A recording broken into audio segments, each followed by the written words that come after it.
মারোয়া থাকলে আমাদের ঈদটা অনেক আনন্দের চাইতো।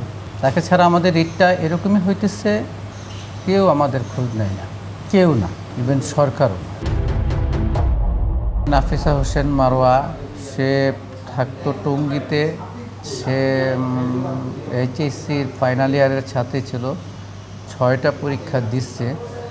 তারপরে সরকার যখন ইন্টারনেট বন্ধ করে দেয়, স্কুল কলেজ বন্ধ করে দেয়, তখন আমার মেয়ে একটা সুযোগ নেয় যে তার নানির বাড়ি থেকে সেখানে যায় আন্দোলনে শরিক হবে। তো ও কলেজ পরীক্ষা চলাকালীন অবস্থায় আন্দোলনে ছিল গত 18ই জুলাই থেকে, কিন্তু এটা আমি জানতাম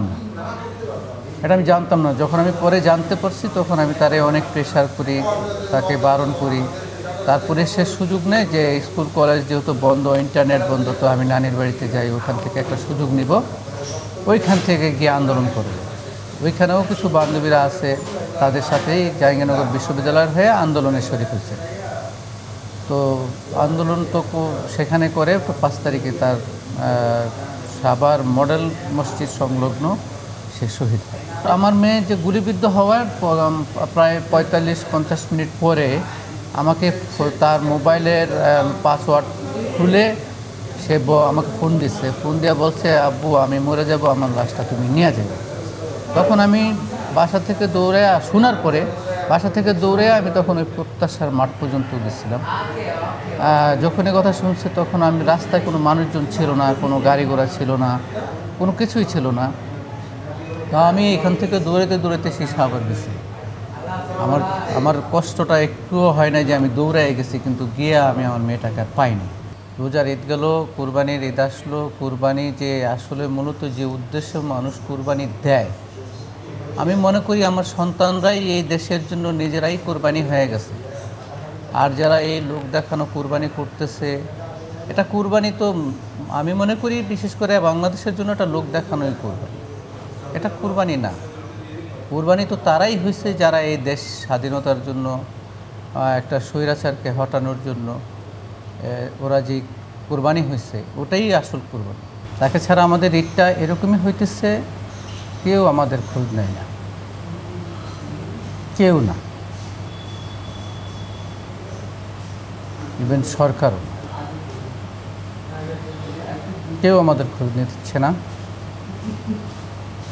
মারোয়া ছাড়া আমাদের ঈদ একেবারেই শূন্য।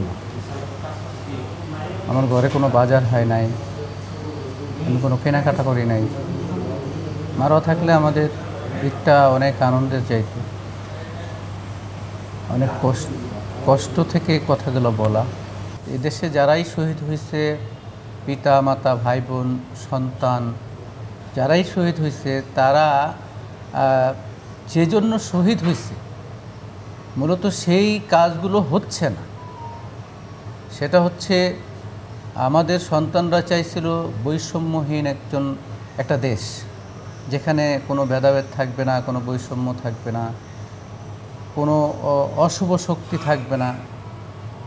এখন গত যে স্বৈরাচার সরকার ছিল, সেই সরকারেরই কিছু কালো ছায়া এখনও এই দেশে বিরাজ করছে, এখনও তাদের উপর ভর করে আছে। জানি না এই কালো ছায়াগুলো ধ্বংস হবে কিনা বা তাদের আশাগুলো পূরণ হবে কিনা। আমার কোনো দাবি নাই, আমার চাওয়া আছে।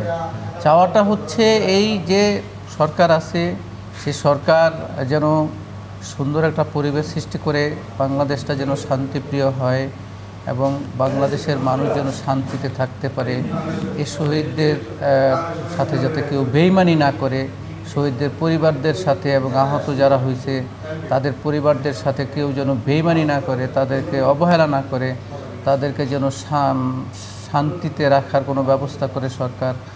আমি সরকারের প্রতি আহ্বান করব যেন আমাদের আগামী দিনগুলো যেন শহীদ পরিবারের হিসেবে এবং সারা বাংলাদেশের সবাই যেন শান্তিতে থাকতে পারি।